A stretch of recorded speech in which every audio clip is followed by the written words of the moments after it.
미국이 호황인데 특히 아시아가 중요하겠죠. 이제 비미국 국가들이 힘들면 결국은 비미국 국가 중에 약한 데들 먼저 이렇게 쓰러지는. 근데 어떤 데들이 쓰러지냐면 빚이 너무 많을수록 약할 수밖에 없는 거거든요. 그러다 보니까 우리나라도 좀 이게 가계부채라든가 이런 부채를 좀 더 정부가 재정 같은 것도 좀 더 건전하게 가져가야 되고, 무조건 금리 인하는 이제 부동산 자산 가격 상승 이렇게들 생각을 좀 하시는 것 같아요. 그런데 기준금리를 내려도 이 대출금리는 당분간은 그냥 이 정도에서 머무를 가능성이 높다.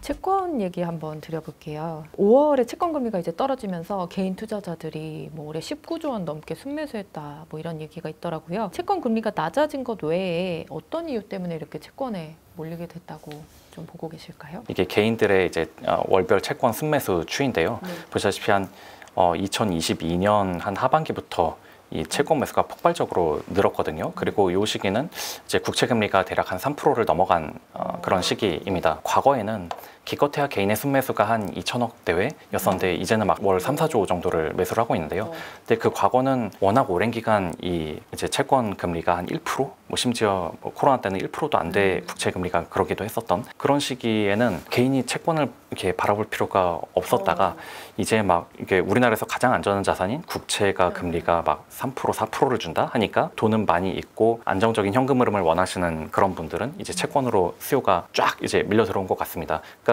사실은 이런 분들이 원래는 노후에 대비를 해서 통상 이제 월세를 받을 수 있는 그런 수익형 부동산 같은 거를 주로 매수를 하셨지만 이제는 오히려 수익형 부동산의 수익률이 굉장히 낮아지고 대신에 이런 안전자산인 채권의 금리는 높아지니까 이쪽이 더 오히려 금리 매력이 있다라고 생각하면서 이쪽으로 지금 수요가 이렇게 온 거죠. 결국은 절대금리가 높아진 게 개인들이 지금 채권 시장에 현금이 많으신 분들, 좀 여유가 있으신 분들이 이쪽으로 지금 들어온 가장 큰 요인이라고 할 수 있겠습니다. 하지만 이제 채권도 아무래도 투자니까 손실 위험을 당연히 감안을 해야 되잖아요. 채권 투자할 때 그럼 주의할 점이 있다면 어떤 점이 있을까요? 채권 투자할 때 아무래도 만기가 긴 채권일수록 이게 가격의 변동성이 굉장히 커지거든요. 예를 들어서 내가 지금 한 4% 정도 하는 그런 채권을 샀다라고 했는데 반대로 한 얼마 있다가 시장 금리가 5%로 오른다라고 하면은 그러면 나는 앞으로 남은 10년간 매년 1%씩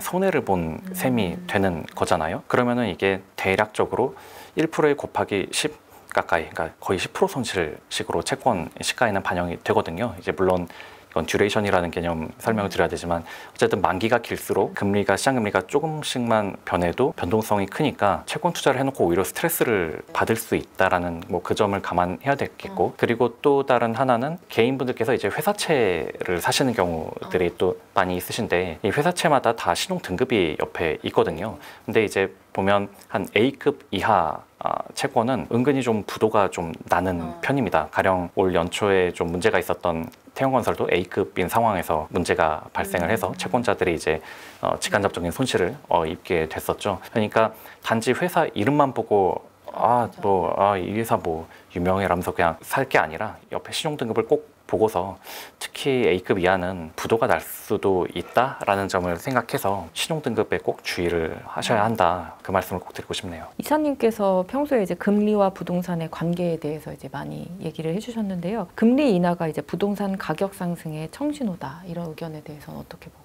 계실까요? 금리를 인하하면 부동산 가격이 오를 것이다 라고 대다수가 믿기 때문에 그게 청신호인 것 같습니다. 그러니까 사실은 제가 생각하기에는 기준금리 자체보다는 지금 대출금리가 더 관건이 되는 것인데 대부분은 그냥 우리가 보도를 통해서 금리를 인하했다라면은 왠지 그냥 다 뭔가 금리가 싸진다, 내려간다, 뭐 내렸다 이렇게들 받아들이다 보니까 그래서 이제 무조건 금리 인하는 이제 부동산 자산 가격 상승 이렇게들 생각을 좀 하시는 것 같아요. 그런데 지금의 문제는 대출금리가 약간 정책적으로도 좀 그렇고 은행 간 경쟁 상황으로도 그렇고 주택담보대출이나 전세자금대출 같은 경우는 금리가 좀 지나치게 많이 먼저 내려온 상황이거든요. 그러다 보니까 많이들 이제 하시는 말씀이 기준금리를 내려도 이 대출금리는 당분간은 그냥 이 정도에서 머무를 가능성이 높다. 지금보다 막 썩 그렇게 내려가지 않을 거다라는 점도 좀 염두를 해야 될 것 같아요. 금리와 주택 거래량의 상관성에 대해서도 좀 궁금한데, 제가 이제 채권 시장에 있다 보니까 이제 국채 금리가 높아지면은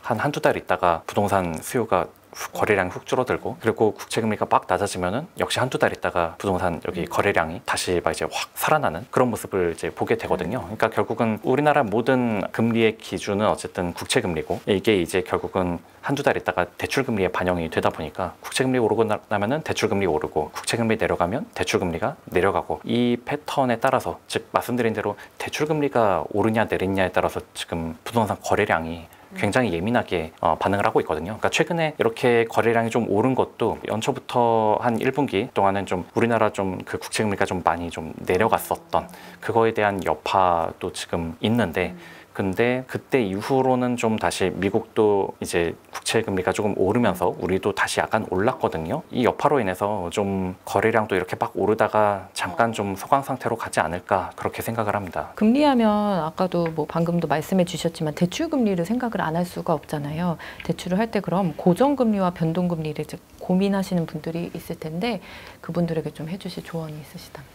이거는 정말 좀 고민을 해도 돌고 돌아서 이렇게밖에 말씀 못 드린 게, 왜냐면 원론적으로는 고정금리는 은행이 발행하는 은행의 5년 만기 채권 금리랑 연동이 되고요. 그리고 변동금리는 코픽스라고 해서 이제 한 달마다 은행이 발표하는 좀 대략 단기 금리랑 연동이 되고 있죠. 그렇게 보면은 사실 만약에 시장은 지금 차후에 금리가 되게 많이 내려갈 걸로 전망을 하고 있다라면은 단기 금리보다 오히려 이렇게 은행이 발행하는 5년 채권 금리가 더 낮은 상태일 수 있거든요. 근데 내가 생각하기엔 시장이 지금 너무 오버해서 장기 금리가 낮은 상태고, 실상은 그렇게 가진 않을 것 같다 싶으면은 그러면 고정금리로 당연히 대출을 받아야겠죠. 근데 이거는 사실 채권 매니저들도 예상을 못하는 그런 영역이다 보니까 이래라 저래라 할 수 없는 부분인데, 그 점에서 이제 장기적으로 빨간색이 고정형 주택담보대출이고 회색이 이제 변동형 주택담보대출인데요.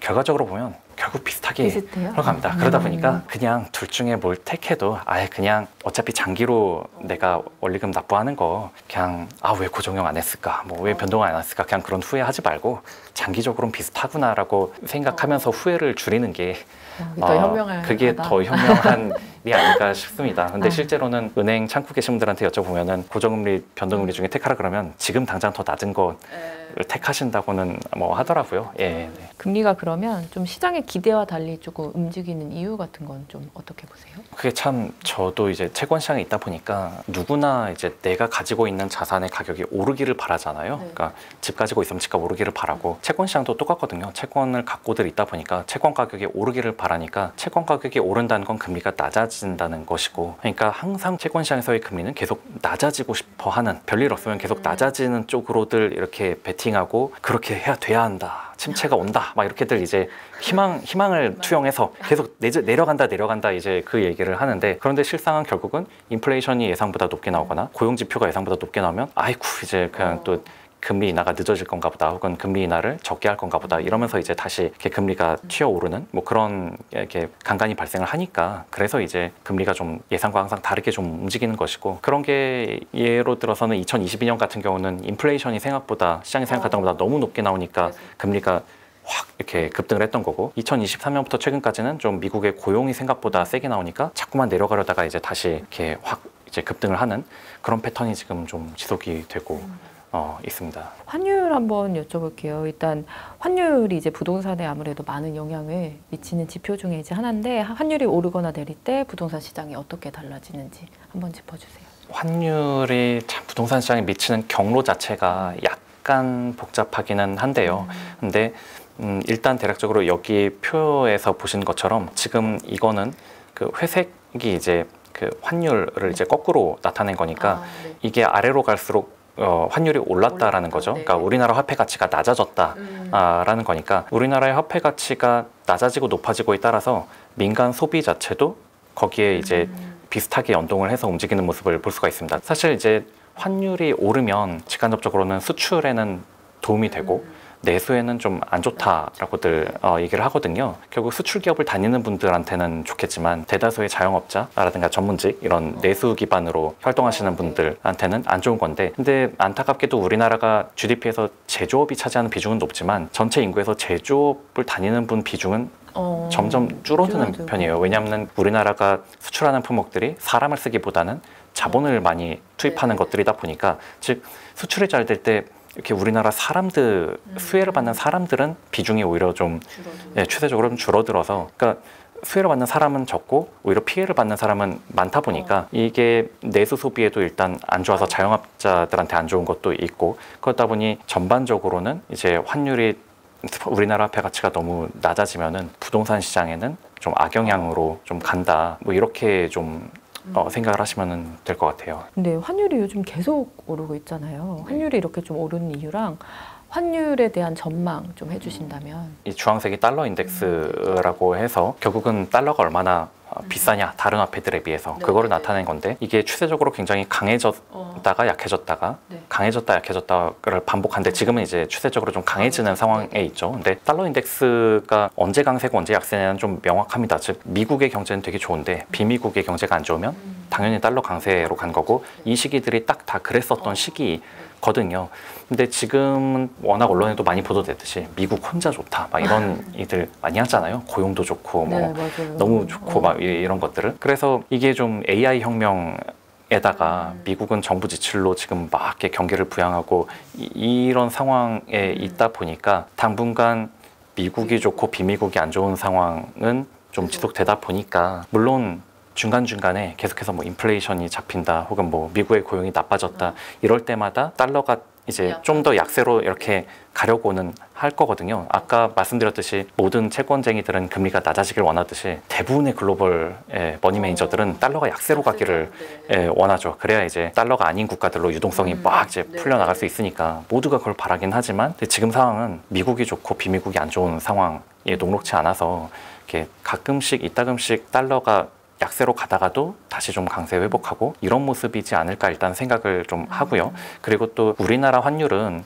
여기서 보신 것처럼 일본, 중국 환율과 거의 비슷하게 유사하게 움직입니다. 그래서 우리의 환율이 우리나라가 잘하냐 못하냐 보다는 뭐 일본이 어떻고 중국이 어떻고에 따라 좀 약간 사이에서 갈팡질팡하는 그런 환율이라고 좀 생각을 하시면 되는데 근데 문제는 이제 이 한중일 3국이 다 코로나를 포함해서 그 시기에들 다른 선진국들 미국이나 유럽보다 부채가 좀 많이 늘었거든요. 부채는 많이 늘고 또 경기는 좀 이제 침체인 그런 상황이다 보니까 상대적으로 이 3국의 통화가 좀 다른 글로벌 선진국들보다는 좀 약세로 가는 추세이지 않나. 그러다 보니까 지금 우리가 지금 느끼기에는 오로지 엔화만 싸고 유로 이렇게 뭐 달러 다 비싼 막 그래서 해외여행을 가도 일본만 많이 가는 약간 그런 상황이 쉽게 이렇게 역전되기는 어려울 것 같고 이 추세가 당분간은 좀 더 갈 것 같다는 거죠. 달러 강세가 이제 미국 대선을 기점으로 좀 영향이 있을 거라고 생각을 하시는지. 많은 분들이 좀 그런 전망을 좀 하는 것 같아요. 지금 미국이 경기 부양을 하는 게 어쨌든 지금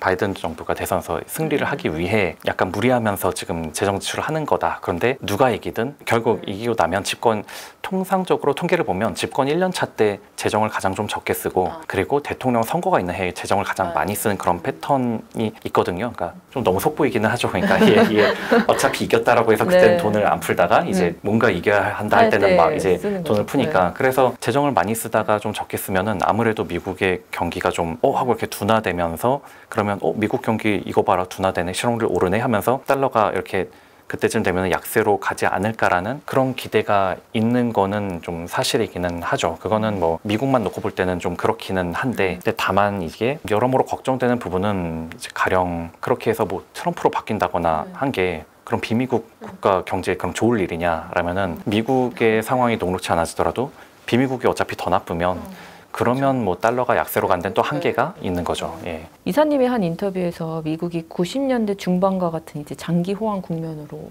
보인다 이렇게 얘기를 해주셨는데요. 향후 뭐 금리나 환율 움직임과 어떤 연관이 있을 걸로 보시는지. 미국이 그 90년대 중반 이후부터의 호황은 결국 인터넷 혁명 덕분에 이제 성장도 굉장히 높게 나오고 그러니까 물가도 좀 낮은 수준을 유지하고 그러다 보니까 당시에 고금리를 유지를 상당히 오랜 기간 할 수가 있었거든요. 근데 지금도 약간 그때와 좀 유사하게 AI 쪽에서 미국이 워낙 비미국 국가들을 대비 앞서 나가고 있고 그쪽 관련된 투자뿐 아니라 이제 리쇼어링이라고 해서 이제 제조업까지 막 가지고 오고 있고 또 이제 자원도 이제 석유나 이런 것도 이제 아예 그냥 산유국이 돼버린 그런 상황이다 보니까 미국 정부가 재정 적자가 좀 나거나 부채가 좀 늘더라도 그거를 좀 충분히 감내하고 갈 수 있는 환경이 아닌가 지금 생각을 하고요. 그러다 보니 미국이 장기 호황이면은 말씀드린 대로 좀 상대적인 달러 강세가 지속되고 네. 그러면 비미국으로 유동성이 그렇죠. 가는 게 좀 막힘으로써 비미국 국가들이 이제 고생을 하는 건데 그래서 90년대에도 라틴 아메리카부터 무너진 다음에 드디어 동아시아까지 이제 그 외환 위기가 오는 식으로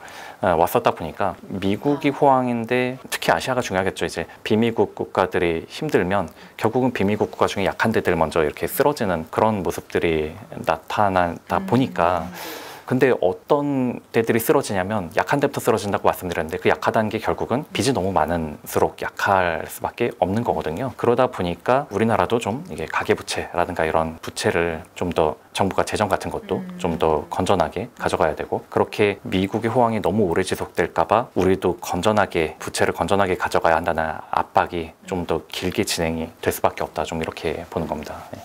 왜냐하면은 강남 아파트도 긴 역사를 보면은 한 30~40%씩 하락했었던 시기가 분명히 존재했거든요. 물론 경제위기 때 아니고서도 과거에 2010에서 13년 요때도 특별히 그때 경제위기라는 게 없었음에도 강남 아파트들이 막 이렇게 재건축이든 신축이든 할 거 없이 30~40%씩 떨어졌었던 그런 기간이 있는데